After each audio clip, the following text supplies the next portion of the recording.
All right, so we're going to be again continuing to talk about adaptation to a changing climate, and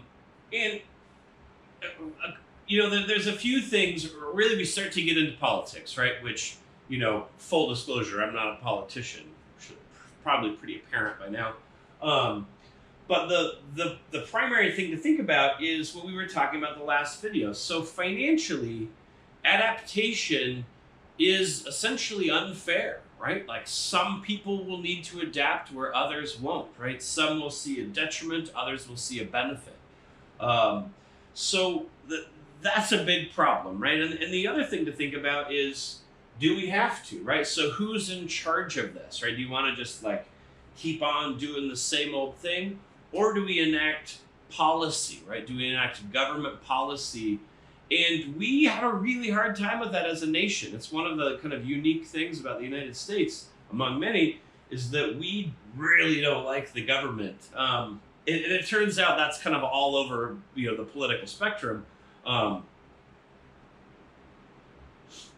and an example of that is there's a recent mandate, here in Idaho. I don't know the details, but new construction needs to install a 220 outlet in the garage, right? So all these tract houses that we see getting built out in farmland and things between all the cities around here, they need to have a 220 outlet in the garage, and that changes the cost of the house by $500, $800. But people are really mad about it, right? Because the government is mandating something, and frankly, they're just kind of planning for electric vehicles, right, to build the infrastructure. But that's just an example, right? Anytime you're forced to do something, there's pretty significant pushback.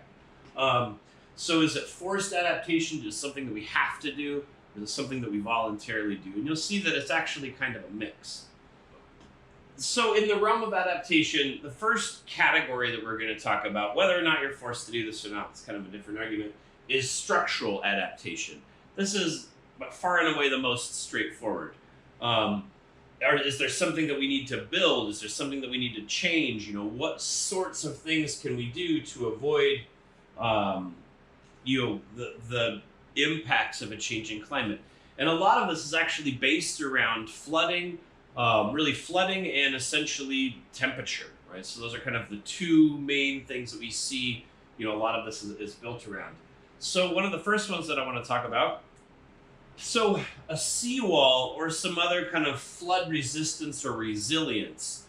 This is something that we see often, particularly in places now that we're seeing increased impact from storms, right? Superstorm Sandy some time ago. But we're seeing increased action from the ocean encroaching. And then again, increased flooding. You think of Houston not that long ago, right? That was also storm related. But one of the problems was the water didn't do what it should, right? And we've got ways to kind of modify that. So building a seawall is something that you can put in that actually prevents coastal erosion. And a seawall, there's really a few different types of seawalls, and we're not going to go through the mechanics of those. But one of the biggest features or functions of a seawall is to stop the energy in the water. So even though the water may actually spill over the seawater or the seawall itself, the big kind of energy contained in those waves will hit the seawater, and the water will wash over, and we won't get that sea kind of coastal erosion or that wave erosion. Flood resistance or resilience is also in places that may flood from rivers or also flood from oceans. Elevated foundations, this is something that I've talked about before. There was actually an example over in Harris Ranch, although I'd never got a photo of it. There's an apartment complex that went in, kind of right by, right below Table Rock, actually. And then that, used to be a little nursery over there. And the foundation walls are 10 feet above grade, meaning that if that apartment complex were to flood, sure, the parking lot, the underground parking is going to flood, but nothing that could get ruined would be in that, right? And so that's dealing with, the increased risk of flooding. And again, we see that in coastal areas pretty often. You can see in this diagram, this is a proposition for Staten Island, which is a low-lying area. And that part of the kind of northeast coast is a place that experiences these kind of inundation floods, right? These storm surges. And so they've realized, maybe it's a good idea to actually just build a seawall and stop the energy of the water coming in that's associated with these storm events. So rainwater storage, again, when we have lots of kind of increased rainwater and flooding related to a changing climate, what we've now realized is in the last 80 years, as we were building out our nations, and many nations as well, we have a lot of pavement, and that can cause floodwaters to be concentrated in certain areas. And so what we're now more cognizant of is having pathways, so flood pathways, and actually places where we can store that extra water. So, you can see in some cases there's really large underground tanks. You can see here, these are actually rooftop tanks in Bangkok. So the water that would have fallen in this area just sits in these tanks and actually can be used later. In Rotterdam and in the Netherlands, which is notoriously very close to sea level, they're working out networks underground where rainwater can actually just be diverted underground and be stored in these tanks, again, for later use, or even pumped out, rather than having it focus and kind of run down the canal, if you were to think about it in that way. Vegetation is also a big part of this. And so one of the problems that happened in Houston experienced that flooding some time ago, but the water stayed around for a really long time. And so what we've realized is that it's actually a good idea to divert floodwaters to places where that water can infiltrate, where it can actually soak in and become groundwater. So storing rainwater or diverting into tanks or actually increasing the infiltration capacity is a way that you can reduce the amount of water flowing through your town, whether that's related to a storm event or a melt event or something. So this next one is actually twofold, and it ties back into what we were talking about. So we also, again, just have paved surfaces everywhere, right? And when water falls on those paved surfaces, it gets diverted. The infiltration capacity of the street that I'm looking at out here is 0, right? Water can't infiltrate on my street. It goes out into the little curb and gutter, goes down a storm drain, and then ends up kind of sloughing off and becoming surface water somewhere else. Whereas the water that falls in my lawn just kind of soaks in over time. So reducing pavement can increase infiltration. We can actually, one of the things that we've seen is particularly buildings that are kind of aware of this problem, if they're putting in a large parking lot, they may actually put in pavers with a fracture pattern rather than just an asphalt surface. So clearly the asphalt surface is most cheap, right? So again, cash rules everything around us. But what we've realized is that increasing the permeable surfaces, the areas where water can fall and kind of still infiltrate down, that can reduce the amount of water that you have to deal with in a flood, right? Especially if it's obviously a storm-related or precipitation-related flood.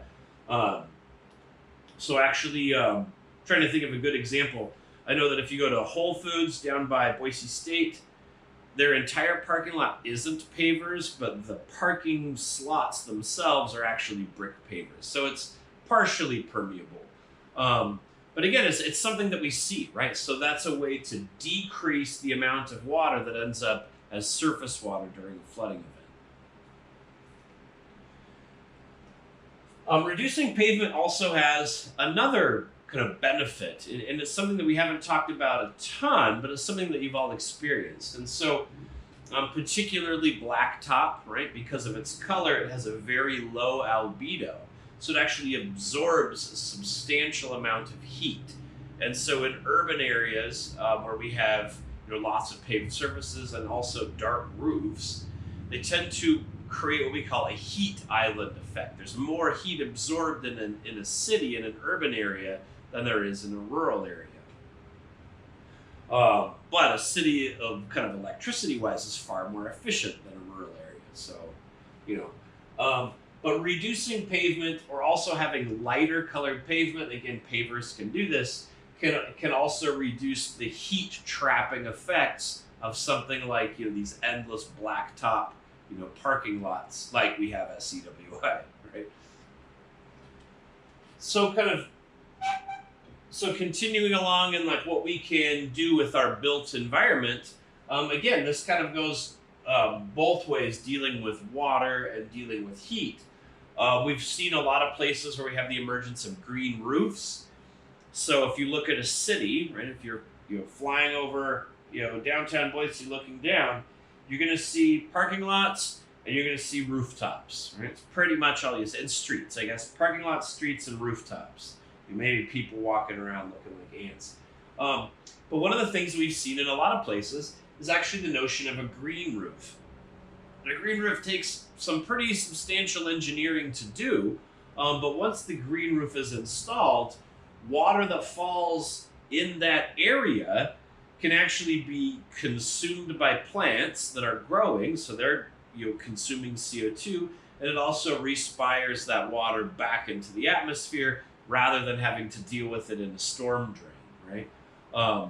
A green roof obviously is going to flood in a massive rain event, but it can hold water and use that water, and additionally, it's also consuming CO2 while that happens, right? So both kind of in the soil, and then also as a function of photosynthesis from the green roof. Plus, nice place to be, right? You can go up and hang out on the roof, and you have a little rooftop garden, which is nice. And then another thing that this has actually been in use a lot, right, for quite a while. But generally, we have, particularly for large buildings, their roofs are typically white. And we actually have some reflective paints that you can put on a roof that reflects, 90% of the incoming radiation. So in the winter, sure, you might want to have, extra heat coming in from the roof, but that's pretty small, right? That's small compared to the benefit you could get from reflecting all of that heat during the summer months. So one thing that we're going to kind of talk about a little bit later is the notion of flood insurance and the problem of flood insurance, because it, for a small fee, it essentially encourages people to build in floodplains. Not necessarily always the best idea. But a lot of places where we have seen these kind of inundation floods come through and houses that are in flood-prone areas, we've realized the best thing to do might to actually be to pay the owner of the property their property value, or hopefully some benefit there, and then just tear it down and leave it as is, right? So that accomplishes a couple of things, right? So first of all, the person's not stuck with this property that's flooding, every 10 years, and they have to cash in on their flood insurance over and over and over again. Their stuff continually getting ruined and dealing with that problem. But actually, by buying the house, taking the house out, and just restoring the floodplain, you've then gone back and you've increased the infiltration capacity. So you've actually made a better floodway by removing construction from those areas. Not always the most popular, but definitely something to think about. So this is pretty straightforward. Again, dealing with flooding, one of the things that we can do, and usually this has to do with personal wealth, is raising grid, just making your house physically taller, right? Bringing in, yards and yards and yards and yards and yards of road mix and soil and so on, and adding 5 feet to the elevation that your house is built at. Again, it's not something that's possible for everyone, but there's a couple of really interesting exceptions. Particularly out by Eagle, we have this flood inundation mapping program, and when you can model different flows, and you can see huge swaths of neighborhoods are overrun by water at 20,000 CFS or something like that, and the Boise River may run at. But there's a couple of really large houses. One of them in particular is the ranch of the former governor, Butch Otter. And when you're running these models, you can actually see where they've built up berms so their houses are actually at a much higher elevation than the land surrounding. So even in these flood models, you can actually see there's these little islands left that are a few of these kind of McMansions out there. But anyways, not something that's possible for everyone to do.